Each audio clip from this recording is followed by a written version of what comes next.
End of Rupert Murdoch's long-held vision of a media empire appears to be nigh. News Corporation is to be split into two companies. The move separates its beleaguered British newspapers business, mired in the phone hacking scandal, from its very profitable film and media business. But Mr. Murdoch's own role appears to be less than diminished. He is to remain chairman of both entities. Our Home Affairs correspondent Andy Davies has this report. This is a script which the boss of 20th Century Fox for years apparently rejected, but perhaps now felt compelled to accept. News Corp, a multi-billion-dollar media empire, 60 years in the making, and now confirmed today to be split in two by next year. On his very own Fox News this afternoon, the empire builder himself insisted the hacking scandal had not forced his hand. Cynically, one could look at this, Rupert, and say, well, he wouldn't be doing this if not for the hacking scandal. No, it's got nothing to do with it at all. At all. This is not in reaction to, this is looking forward to what's best for our companies and what's best for our shareholders. Others may see it very differently, as the ultimate move to immunise Murdoch's lucrative film and TV channels from the continuing fallout of a scandal which has proved so pernicious to his print titles.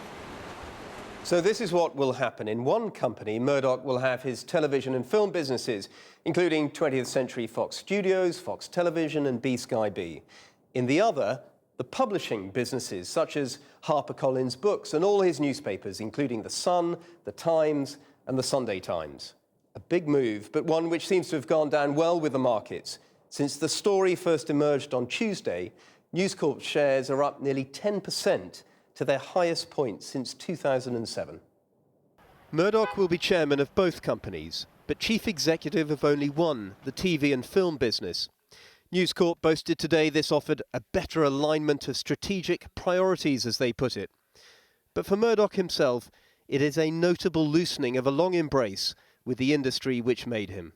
Those businesses that probably won't see such significant growth in the medium to longer term, he will worry about those businesses. Of course he'll worry about those businesses. He's emotionally connected to those businesses. He loves those businesses, and he stabilised them and grew them. And so it will, from that perspective, this will have been quite a difficult decision. There was talk today of this split enabling Mr. Murdoch to have one more go at that controversial bid to seize full control of the British satellite broadcaster B-Sky-B.